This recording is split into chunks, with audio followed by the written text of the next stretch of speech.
बड़ी बहू तुम जेठानी बन चुकी हो, थोड़ा बड़प्पन तो दिखाओ। क्या हर समय अपनी देवरानी से अपनी तुलना करती रहती हो? यूं ही तुलना करती रहोगी तो अपना ही घर बर्बाद कर लोगी। मनोरमा जी बड़ी बहू गरिमा को समझाते हुए बोली, पर वो तो समझना ही नहीं चाह रही थी। क्यों तुलना ना करूं मम्मी जी, मुझे तो आपने हमेशा कम ही माना क्योंकि मेरा पति कम कमाता है। अब देवर जी ज्यादा पैसा कमा रहे हैं तो उनकी पत्नी को ज्यादा अपनापन मिल रहा है। अरे बहुएं तो एक जैसी होनी चाहिए, पर मैं तो आपको कभी फूटी आंख नहीं सुहाती। गरिमा तुनकते हुए बोली, कैसी बात कर रही हो बड़ी बहू, जब तुम्हारी शादी हुई थी तब घर में कमाने वाले सिर्फ तुम्हारे ससुर जी थे। गगन की तो उस समय नौकरी ही लगी थी और मयंक तो तब पढ़ ही रहा था। अब मयंक भी अच्छी जॉब करता है, साथ ही उसकी पत्नी नेहा भी कमाती है। अब जब कमाने वाले चार हो चुके हैं तो अब हर चीज पहले से बेहतर हो रही है। जैसी कमाई है वैसा काम हो रहा है, तो इसमें इतना मुंह फुलाने की क्या बात है? मनोरमा जी ने गरिमा को समझाने की नाकाम कोशिश की। हाँ हाँ, सब समझ में आ रहा है, मुझे कहना क्या चाहती है आप? कि अब मैं भी नौकरी करने लग जाऊं? अरे मेरे माँ बाप ने मुझे इतना पढ़ाया होता तो मैं भी नौकरी कर रही होती। पर नहीं, उन्हें तो मेरी जिंदगी बर्बाद करनी थी, जो ऐसे घर में मेरी शादी कर दी जहां बड़ी बहू को तो घर की नौकरानी समझा जाता है और छोटी बहू को सिर आंखों पर बिठाया जाता है। पैसा देखकर दोनों बहुओं के साथ व्यवहार होता है। बड़बड़ाती हुई गरिमा अपने कमरे में जाकर बैठ गई। मनोरमा जी ने अपना सिर पकड़ लिया। आखिर जितना उसे समझाने की कोशिश करती वो समझना तो दूर की बात है, सुनना ही नहीं चाहती। जब से मयंक की शादी हुई है तब से ये तो अब इस घर में आए दिन ही होने लगा था। गरिमा हर रोज किसी न किसी बात को लेकर मनोरमा जी से लड़ जाती थी। आज सिंजारे पर नेहा के लिए लाई गई साड़ियों को देखकर गरिमा मनोरमा जी से बहस कर बैठी।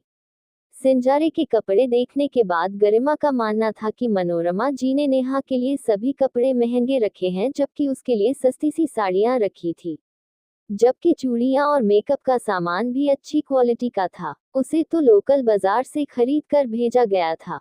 मनोरमा जी के परिवार में उनके पति महेश जी, बेटा गगन और बहू गरिमा, उनकी एक 3 साल की बेटी परी, छोटा बेटा मयंक था और छोटी बहू नेहा थी।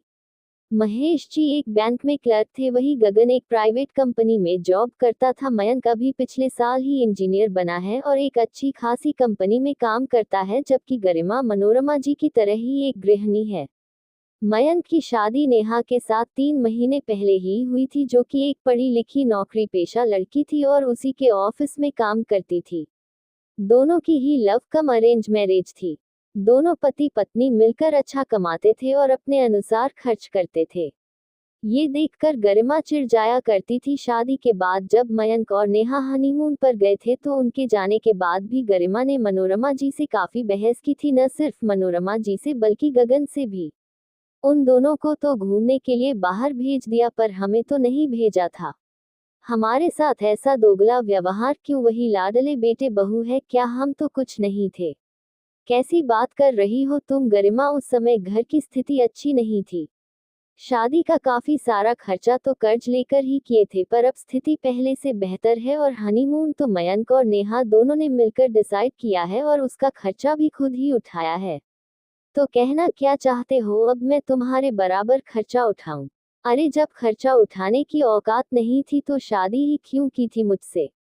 जिंदगी भर क्या फकीरों की तरह ही रहूंगी मैं अपनी इच्छाओं को मारकर? गरिमा ने ऐसे शब्दों से गगन का दिल भेद दिया।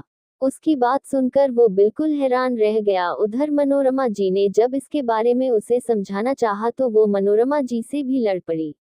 सब जानती हूँ मैं, ये सब आपका ही किया धरा है। आप ही चाहती है कि मैं अपने पति से झगड़ा करूं, इसीलिए आप दोनों बहुओं में भेदभाव करती हैं। अगर आप मना कर देती तो उनकी हिम्मत थी कि वो लोग हनीमून पर जा सकते थे, लेकिन नहीं। आपको तो अब उन्हें सिर आंखों पर बिठा के रखना है, सारी पाबंदी तो हमारे लिए ही थी। मनोरमा जी को ही जब पलट कर जवाब मिला तो वो चुप हो गई। आखिर जिसकी आंखों पर पर्दा पड़ा हो वो किसी की सुनेगा क्यों? इतनी जलन की भावना देखकर ही मनोरमा जी हैरान रह गई। आए दिन कोई ना कोई बात को लेकर वो लड़ झगड़ रही थी और अब सिंजारे के कपड़ों के पीछे लड़ पड़ी। सुबह से शाम तक घर में कलह का माहौल ही रहा।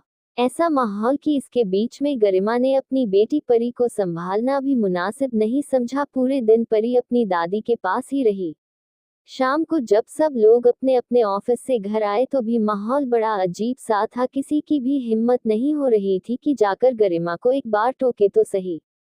आखिर जब गगन से रहा नहीं गया तो उसने बाहर बरामदे में आकर अपने ससुराल फोन लगा दिया और अपने सास ससुर को गरिमा के बारे में सब कुछ बताकर घर पर बुला लिया। आखिर जब से मयंक की शादी हुई थी उसकी शादी और जिंदगी जी का जंजाल बनी हुई थी।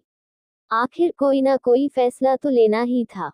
आखिर कुछ देर बाद उसके मम्मी पापा उसके ससुराल पहुंच गए। अचानक अपनी मम्मी पापा को घर पर देखकर गरिमा मनोरमा जी की तरफ गुस्से से घूरने लगी। उसे अपनी मम्मी की तरफ ऐसे देखते देखकर गगन बोला, मम्मी जी पापा जी को मम्मी ने नहीं मैंने बुलाया है, मुझसे बात करो। गगन के कहते ही गरिमा उसकी तरफ देखने लगी।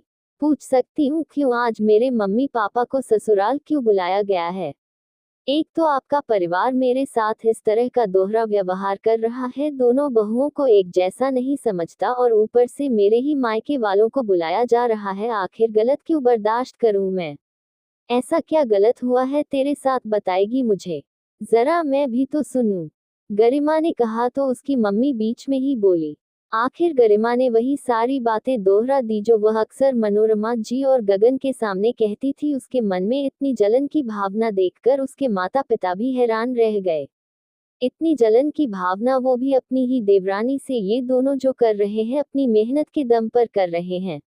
तेरे पति की कमाई से तो कुछ नहीं ले रहे हैं ना, और इतनी महंगी महंगी साड़ियां अगर सिंजारे में देने के लिए आए हैं तो अब घर की स्थिति बेहतर हो चुकी है और उसके लिए भी पैसा उसका पति और ससुर दे रहे हैं।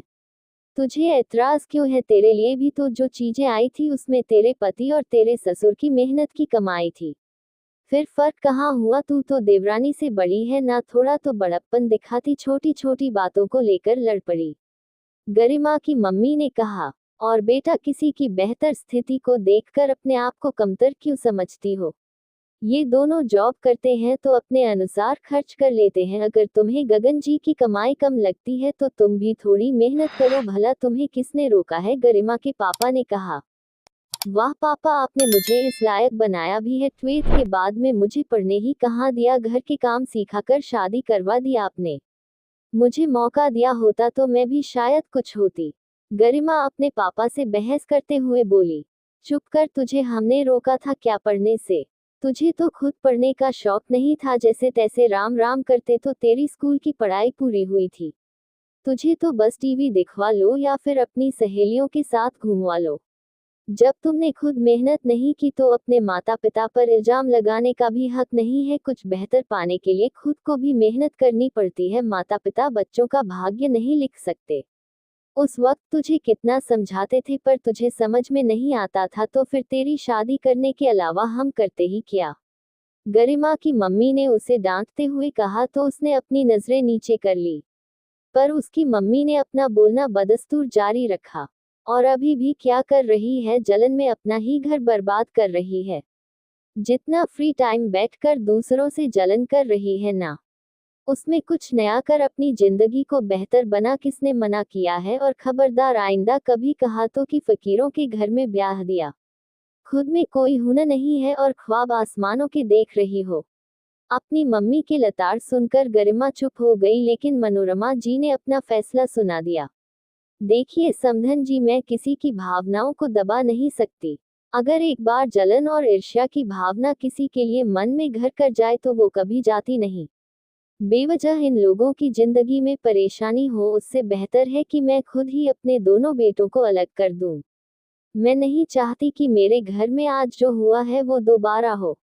दोबारा हमें अपनी बहुओं के मायके वालों को इस तरह से यहाँ बुलाना पड़े, बाद में पछताने से अच्छा है कि वक्त रहते ही फैसला कर लो। आखिर मनोरमा जी के इस फैसले का किसी ने विरोध नहीं किया। आखिरकार एक सप्ताह के अंदर ही गगन और गरिमा को घर का ऊपर वाला पोर्शन दे दिया गया, जबकि महेश जी और मनोरमा जी अपने छोटे बेटे बहू के साथ नीचे वाले पोर्शन में ही रहे। और अब गरिमा सिलाई सेंटर जाती है सिलाई सीखने के लिए और उसके पीछे मनोरमा जी ही उसकी परी को संभालती है। दोस्तों, ये कहानी आपको कैसा लगा हमें कमेंट करके जरूर बताएं। रोज नया नया ऐसे ही कहानी वीडियो देखने और सुनने के लिए अभी हमारे YouTube चैनल को सब्सक्राइब करें।